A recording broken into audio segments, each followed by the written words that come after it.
छात्रों good morning. आज हम कक्षा 8 में दूसरा पाठ सूक्ष्म जीव मित्र एवं शत्रु के बारे में पढ़ेंगे। कल अपना पहला पाठ के क्वेश्चन आंसर हमने सोल्व करा दिए थे। अब सूक्ष्म जीव, छात्रों आपने अपने आसपास पेड़ पौधे जीव जंतुओं को देखा है, लेकिन कुछ जीव ऐसे होते हैं जो अपनी आंखों से नहीं देख सकते, उन्हें हम सूक्ष्म जीव कहते हैं। सूक्ष्म जीव, सूक्ष्म जीव क्या है? सूक्ष्म जीव वे जीव जिन्हें हम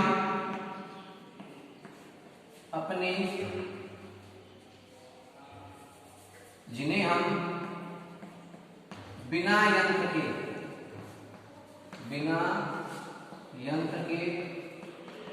अपनी आंखों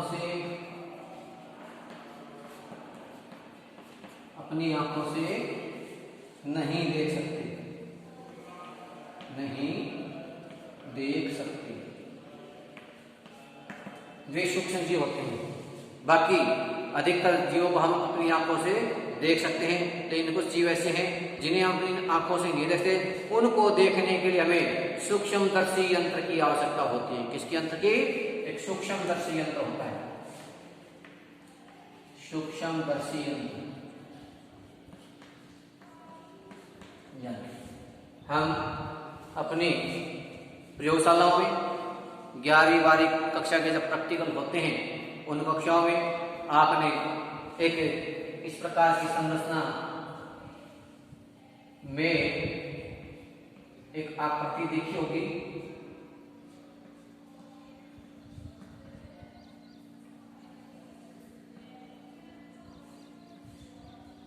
जिसमें यहां लेंस लगे होते हैं। एक लेंस नीचे होता है,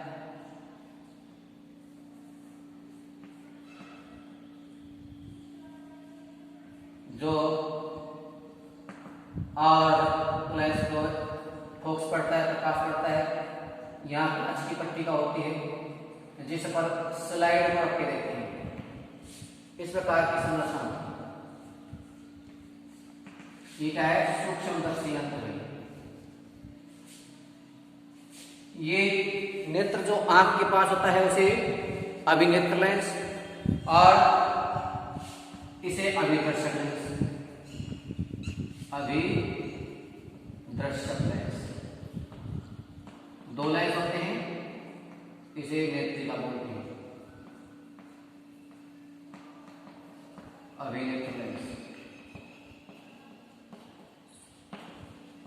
अभिनेत्र लेंस। जो आंख के पास होता है उसे अभिनेत्र लेंस, और जो स्लाइड की साइड में होता है उसे अभिदर्शक लेंस कहते हैं। ये आपके जो सूक्ष्म जीव है या कोई वस्तु है उसको कई गुना बड़ा करके और दिखाता है। नीचे दर्पण है, ये उस पर प्रकाश डालता है, प्रकाश से वस्तु की स्पष्टता, जो सूक्ष्म जीव है जो भी इसका हम अध्ययन कर रहे हैं उसकी स्पष्टता दिखाई देती है इस लेंस दर्पण के द्वारा। अब ये सूक्ष्मदर्शी यंत्र आप एक गिलास में पानी लेकर उसमें थोड़ी मिट्टी को घोलते हैं और उसकी एक स्लाइड को इस पे रख करके और उसमें जांच करते हैं, तो हमें उनमें कुछ सूक्ष्म जीव गति करते हुए दिखाई देते हैं। इधर से उधर उस कवर क्षेत्र के अंदर जब हम रखते हैं तो आपको सूक्ष्म जीव गति करते हुए दिखाई देते हैं। ये मिट्टी पानी में अनेक सूक्ष्म जीव उपस्थित होते हैं जो इस यंत्र के माध्यम से हम इनको देख सकते हैं। ये इतने सूक्ष्म होते हैं कि हम इन्हें आंखों से नहीं देख पाते, इसलिए इनको सूक्ष्म जीव कहते हैं। ये इतने सूक्ष्म होते हैं कि हम इन्हें आंखों से नहीं देख पाते, इसलिए इनको सूक्ष्म जीव कहते हैं। सूक्ष्म जीवों को 4 वर्गों में बांटा गया है। सूक्ष्म जीवों को 4 वर्गों में बांटा गया है। पहला दिया गया है जीवाणु,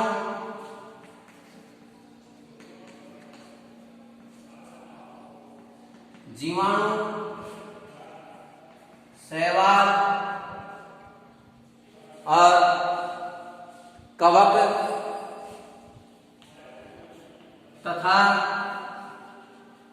प्रोटोजोआ। ये 4 वर्ग है।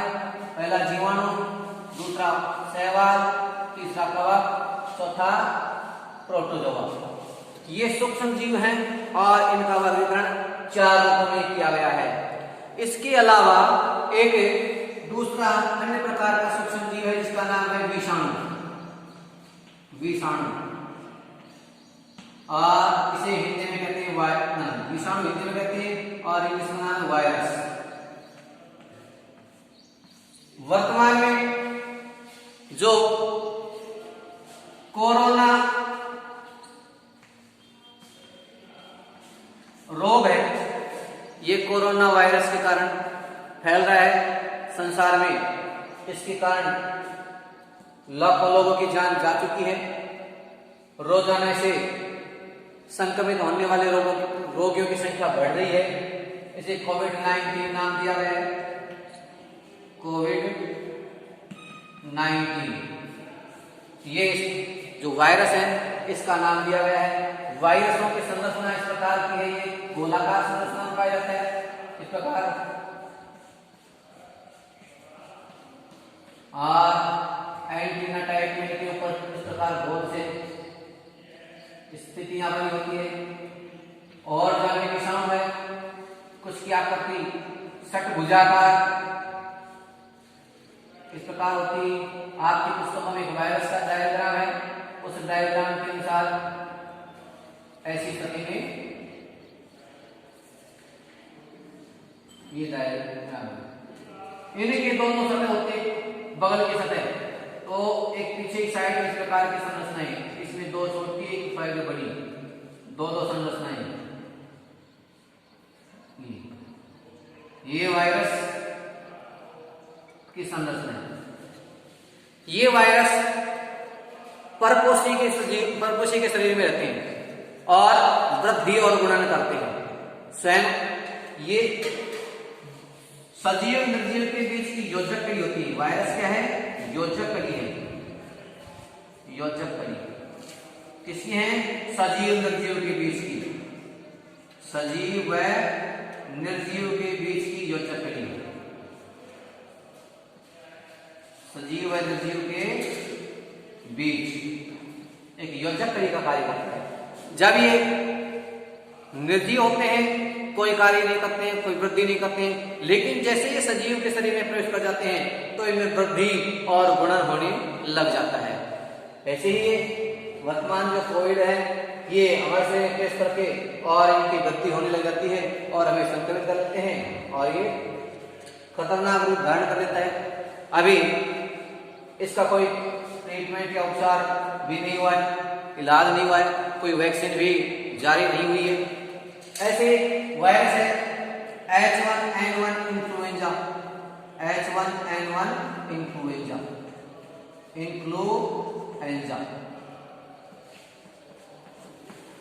ये स्वाइन फ्लू का कारक है। स्वाइन फ्लू रोग में भी सर्दी जुकाम, गले में खराश, बुखार होना, इस प्रकार के लक्षण है। ये H1N1 इन्फ्लुएंजा ये वायरस है। कोरोना कोविड-19 ये वायरस है।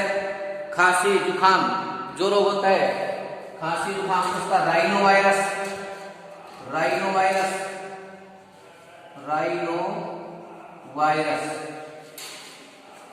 इस प्रकार के ये खांसी जुकाम फैलाते हैं।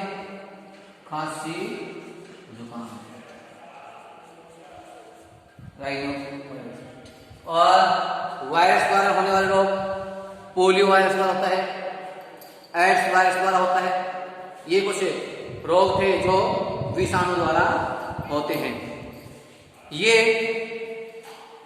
अधिकतर जो रोग हैं वर्तमान में जब ये सर्दी का मौसम होता है तो ये वायरस अधिक अपना प्रभाव दिखाते हैं। उसके पश्चात अब आ रहे हैं आपके कुछ रोग जीवाणु द्वारा होने वाले, अतिसार है, मलेरिया है, ये प्रोटोजोआ द्वारा होता है, क्षय है, टीबी है, टीबी को क्षय कहते हैं, हैजा है, ये जीवाणु द्वारा होते हैं। इस प्रकार इन सूक्ष्म जीवों के द्वारा होने वाले रोग हो गए हमारे जीवाणु द्वारा कौन से होते हैं, हैजा और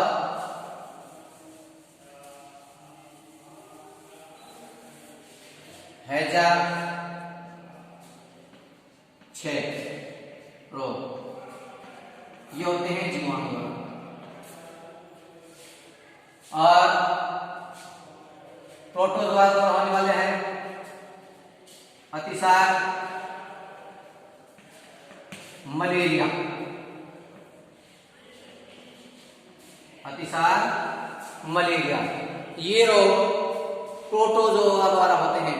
प्रोटोजोआ वर्ग का एक मच्छर है, मादा एनाफ्रीज मच्छर, मादा एनाफ्रीज मच्छर।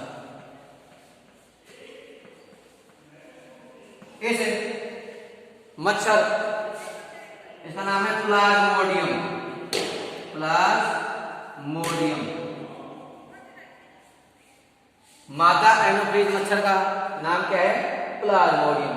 इसके काटने से मलेरिया रोग होता है। और ये प्लाज्मोडियम या मादा एनाफ्रीज मच्छर किसका है, प्रोटोजोआ वर्ग का है। अब कवक है, कवक, कुछ कवक हमें आवर्धक लेंस की सहायता से भी देख सकते हैं कुछ कवकों को, और कुछ को देखने के लिए हमें सूक्ष्मदर्शी यंत्र की आवश्यकता पड़ती है। अब सर्दी के ऋतु में हम, बरसात ऋतु में हम देखते हैं कि हमारी जो ब्रेड आती है उस पर यदि बाहर हल्की रह जाए तो नमी के कारण उन पर कुछ हल्के रंग की संरचनाएं सी बन जाती है, हरे रंग के या गुलाबी रंग की संरचनाएं, या रोटी आदि पर कुछ सफेद सी रुई जैसी संरचनाएं दिखाई देती हैं।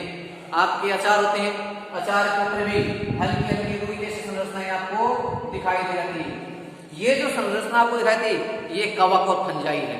क्या ये कवक फंजाई बोलते हैं, कवक फंजाई। तो ये जो हल्की संरचना दिखाई देती है रुई जैसी, ये कवक है। इनको हम आवर्धक लेंस की सहायता दें, लेकिन कुछ और भी सूक्ष्म होते हैं, उनको हम सूक्ष्मदर्शी यंत्र के द्वारा ही देख पाते हैं। छात्रों, अब आगे सूक्ष्म जीव कहाँ रहते हैं। इसमें सूक्ष्म जीव एक कोशिक भी हैं और बहुकोशिक भी हैं। कुछ एक कोशिक जो सूक्ष्म जीव हैं वह है जीवाणु और शैवाल। जीवाणु शैवाल क्या है, ये एक कोशिक है। जीवाणु और शैवाल एक कोशिक है। जीवाणु और शैवाल एक कोशिक है। एक कोशिक किसे कहते हैं, वे जीव जिनका शरीर केवल एक कोशिका का बना होता है उन्हें एक कोशिक जीव कहते हैं। बहुकोशिक वे जंतु या वे जीव जिनका शरीर एक से अधिक कोशिकाओं का बना होता है उन्हें बहुकोशिक कहते हैं। एक कोशिक में पूरा जो शरीर होता है वो एक कोशिका का बना होता है, एक कोशिक में एक कोशिका का। और बहुकोशिक में दूसरा प्रकार का है बहुकोशिक, बहुकोशिक जीव। इनमें एक से अधिक कोशिकाओं से मिलकर शरीर का निर्माण होता है। एक से अधिक कोशिकाओं से मिलकर शरीर का निर्माण होता है। अमीबा है वो एक कोशिक जंतु है, उसमें शरीर की जो सभी क्रियाएं हैं, जैसे अपने अंदर शरीर में क्रियाएं हैं, तंत्र है, पाचन है, श्वसन है, उत्सर्जन है, जनन है आदि जो इसमें क्रिया है एक कोशिका करती है। जबकि बहुकोशिक हमारे जैसे जीवों के शरीर में एक से अधिक कोशिकाएं मिलकर के ही और किसका निर्माण करती है, पूरे जीव का निर्माण करती है, इसलिए कहते हैं बहुकोशिक जीव। छात्रों, ये जो जीव हैं बहुत ही ठंडे शीत प्रदेश बर्फीले स्थानों में पाए जाते हैं, तो बहुत उष्ण गर्मी वाले प्रदेशों में भी पाए जाते हैं। आपको अपना आज का ये टॉपिक समाप्त हुआ, इसको अच्छी तरह से अध्ययन करना है। इसके पश्चात आपको जो क्लिप मिलेगी उसमें देख करके इनको अच्छे से लिखना है और याद करना है। धन्यवाद।